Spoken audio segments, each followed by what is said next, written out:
Amakuru Now TV, we are to give you update.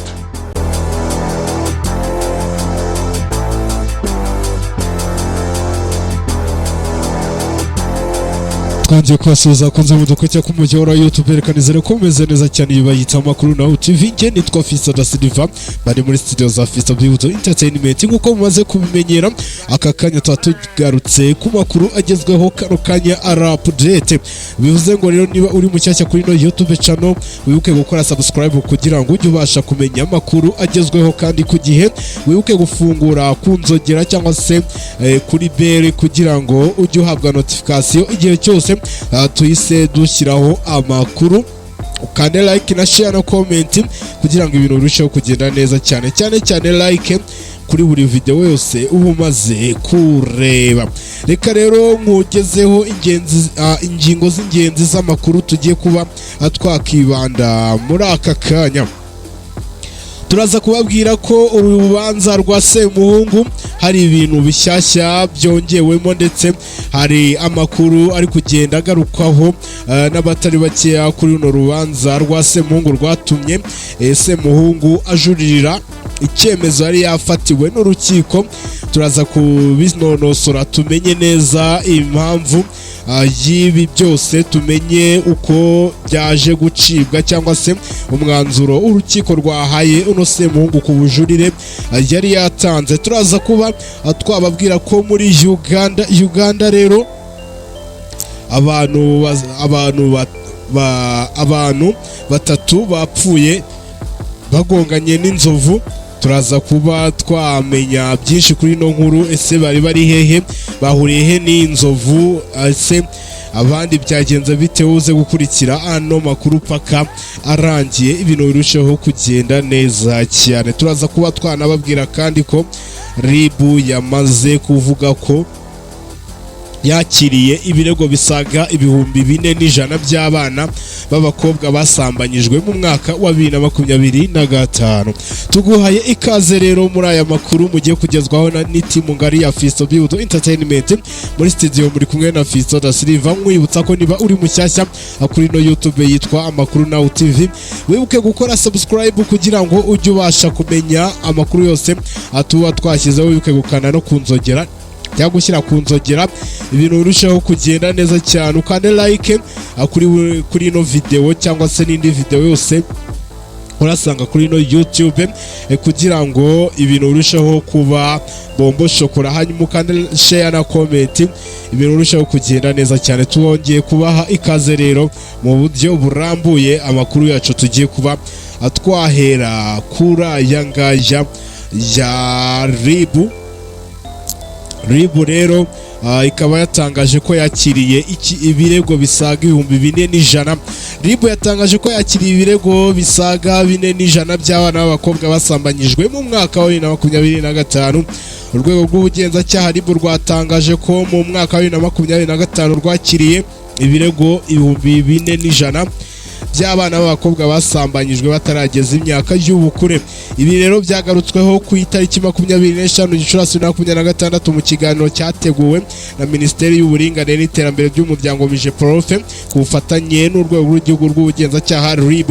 Ni ikiganiro cyateguwe mu rwego rwo gusobanurira abanyamakuru ku mikorere ya Isange One Stop Center, ikigo gitanga ubufasha ku bakorewe ihohoterwa rishingiye ku gitsina hagamijwe kubasobanurira icyaha cyo gusambanya abana n'ingaruka zacyo ndetse n'uruhare rwabo mu kukirwanya cyangwa se kugikumira. RIB rero yagaragaje ko abana bakunze gusambanwa bataruzuza imyaka y'ubukure ari ukuva ku bataruzuza umwaka kugeza ku bafite imyaka 17. Abo rero baba bataruzuza imyaka y'ubukure nk'uko amategeko y'u Rwanda biteganya. Umuvugizi w'urwego rw'ubugenzacyaha mu Rwanda bamwita Murangira Bitsiyeri yavuze ko impamvu zituma abana basambanwa harimo no kuba ababyeyi batabona umwanya uhagije wo kubitaho no kubakurikiranira hafi ku kigero cya 45.5%. Rero akaba yagaragaje ko ubumenyi buke ku gusambanya biri ku kigero cya 14.5% no kwizezwa kuzashyingirwa biri ku kigero cya 11.2% yerekanye ko ihohoterwa rikorerwa mu ngo riri mu bituma mu bishobora gutuma abana basambanwa kuko biri ku kigero cya 7%. Dr Murangira Bitseri yasobanuye ko gukoresha abana imirimo ishobora gushyira umwana mu byago harimo kumwikoreza, kujya kuvoma mu ijoro ndetse no kujya gutashya inkwi ahantu hashobora gushyira ubuzima bwe mu kaga biri ku kigero cya 4%. Yavuze ko icyaha rero cyo gusambanya umwana w'umukobwa kidasaza cyangwa umuhungu kubera ko igihe cyose umuntu yagikora azagikurikiranwaho n'ubutabera nubwo hashira imyaka myinshi. Ingingo rero ya 14 y'itegeko nimero 069/2023 ryo ku itariki 4 Ukuboza 2023 ni rihindura itegeko nimero 38/2018 ryo ku itariki 30 Kamena 2018 riteganya ibyaha n'ibihano muri rusange. Riteganya ko iyo usambanyije umwana bikorewe ku mwana uri munsi y'imyaka 14 ubihamijwe n'urukiko ahanishwa igifungo cy'imyaka cya burundu nta yandi mananiza. Ngayo nguko tuvuye kuri ino nkuru, reka tuhite tugaruka kuri iyi ku rubanza rwa Semuhungu aho rero urubanza rwe yatanze ubujurire. Urukiko rwatesheje agaciro ubujurire bwa Semuhungu Eric. Urukiko rwisumbuye rwa Nyarugenge rwatesheje agaciro ubujurire bwa Semuhungu rugumishaho icyemezo cyari cyafashwe n'urukiko rw'ibanze rwa Kicukiro cyo gufungwa iminsi 30 y'agateganyo. Uyu ni umwanzuro w'urukiko wafashwe ku itariki 26 Gicurasi 2026 aho rwemeje ko ubujurire bwa Semuhungu Eric nta shingiro bufite ndetse n'ingwate yatanze asaba ko yarekurwa atayemerewe. Ku itariki 21 Gicurasi 2026 nibwo urukiko rwisumbuye rwa Nyarugenge rwaburanishije urubanza mu bujurire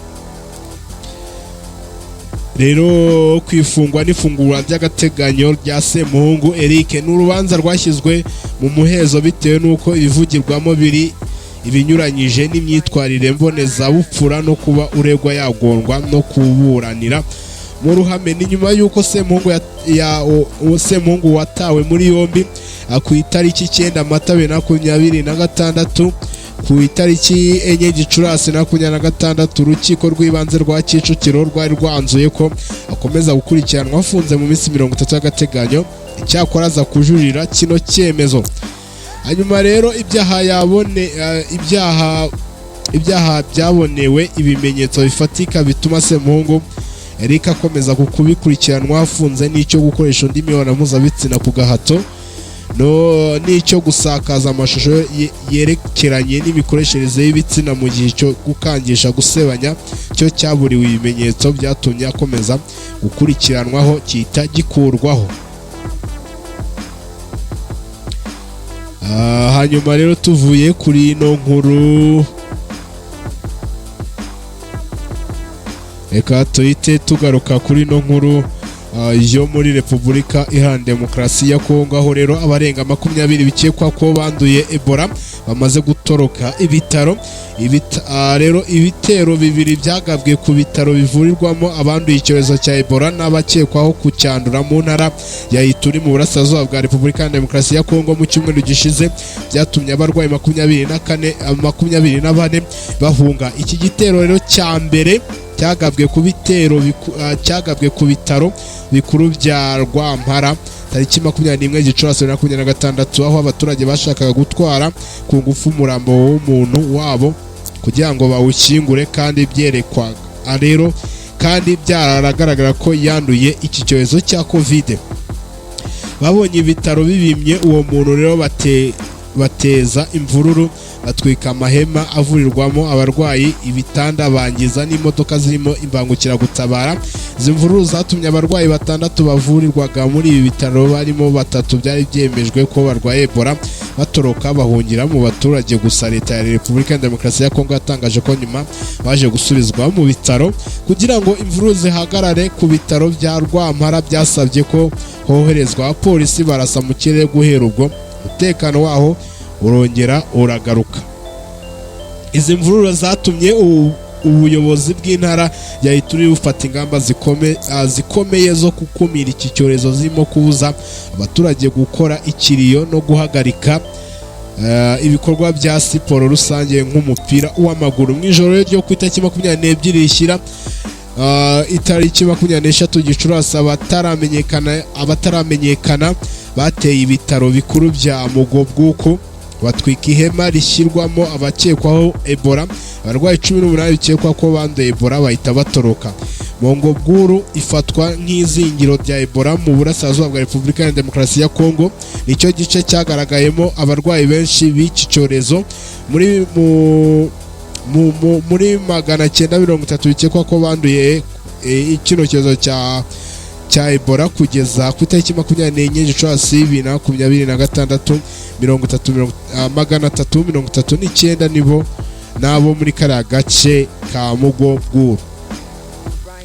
Rero muri Rwampara bikekwa ko handuye abantu basaga 228 mu gihe 39 nibo bakekwa ko bishwe n'iki cyorezo. Abo byemejwe bidasubirwamo ko banduye ni 32. Minisitiri w'ubuzima muri Repubulika Iharanira Demokarasi ya Kongo kugeza ku itariki Minisiteri y'ubuzima muri Repubulika ya Demokarasi ya Kongo igaragaza ko kugeza ku itariki 24 Gicurasi 2026 abantu bamaze kwandura Ebola bageze ku mubare wa 221 ari bo bakekwa ko bamaze kwicwa na Ebola, mu gihe abo byemejwe bidasubirwaho bamaze kwandura bo ari 101.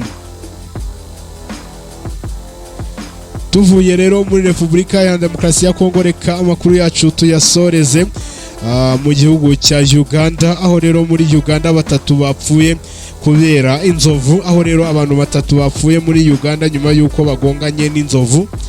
Abategetsi bavuze ko abantu nibura 3 bapfuye muri Uganda nyuma y'uko imodoka igonganye n'inzovu muri parike y'igihugu. Polisi yavuze ko abandi bantu 4 bakomerekeye muri ibyo byabereye muri parike y'igihugu yitwa muri Shisoni Falls National Park mu majyaruguru ashyira uburengerazuba bwa Uganda ku mugoroba ku Cyumweru. Aho rero nk'uko BBC cyangwa se British Broadcasting ibivuga, polisi yongeraho ko iyo modoka yari itwaye abategetsi 7 bo mu kigo cya Uganda cy'imisoro n'amahoro URA. Impanuka z'imodoka zikunze kubaho muri Uganda ndetse harimo no kwiyongera binakomeza no kwiyongera biba birimo inyamaswa z'agasozi hamwe n'abantu, mu gihe abaturage barimo gusatira uduce turinzwe cyadukomye twegereye inyamaswa z'agasozi. Mu ubutumwa yatangaje ku rubuga rwa X, ku rubuga nkoranyambaga rwa X, polisi ya Uganda yavuze ko iyo modoka yari irimo kuva mu mujyi wa Arua mu majyaruguru ashyira uburengerazuba bwa Uganda isubira mu murwa mukuru wa Kampala. Ubwo rero nibwo yahise igongana n'inzovu. Yavuze ko abakomeretse bihutanwe bajyanwa ku bitaro byo muri ako gace, ndetse nyuma yaho baza kujyanwa kuvurirwa i Kampala. Abategetsi nta makuru batanze y'ukuntu inzovu yo yaje kumererwa nyuma yo kugongana n'imodoka. Ikigo cya Uganda cyita ku nyamaswa z'agasozi cyashishikarije abatwara ibinyabiziga kujya baba maso bakareba niba hari inyamaswa zambukiranya imipaka nako zambukiranya imihanda kugira ngo batazigonga. Aho rero mu butumwa yatangaje ku rubuga rwa X, aho rero basabye ko bagomba kujya bitwararika. Abakunzi rero mwari mudukurikiye, mwatangiranye natwe hano makuru nahangaho tuyasoreje. Indi sango y'amakuru mu masaha ari imbere, nge nitwaga Fiston da Silva, tuzegura mu masaha ari imbere. Reka mbanze nshimire ikipe ngari ya Fiston Entertainment yamfashije kuyakusanyiriza hamwe, abari bari kuri tekinike, abagiye kuba bakora uko bashoboye ano makuru akagera kuri YouTube, bose bakomeze bagira ibihe byiza. Kandi nawe reka ngushimire watangiranye natwe ano makuru kugeza tuyagejeje ku musozo. Indi sango y'amakuru mu masaha ari imbere. Imana ikomeze ibaha umugisha n'amafaranga, ariko wibuke gukora subscribe niba uri mushyashya ukande kunzogera, hanyuma wibuke gukora like kuri buri video yose usanze kuri no YouTube channel kugira ibintu birushaho kugenda neza cyane. Share na comment nazo ziba zikenewe kugira ngo tumenye icyo mu bitekerezaho. Imana ikomeze ibandebere icyoroshye, turabakunda cyane kandi Imana ikomeze batiza ubuzima n'amafaranga kugira ngo ibintu birushaho kugenda neza cyane. Ngende twa Fisto da Silva nandi muri studio za Fisto Build Entertainment, tuze guhura mu masaha ari imbere. Bye bye. Amakuru Now TV, we are to give you update.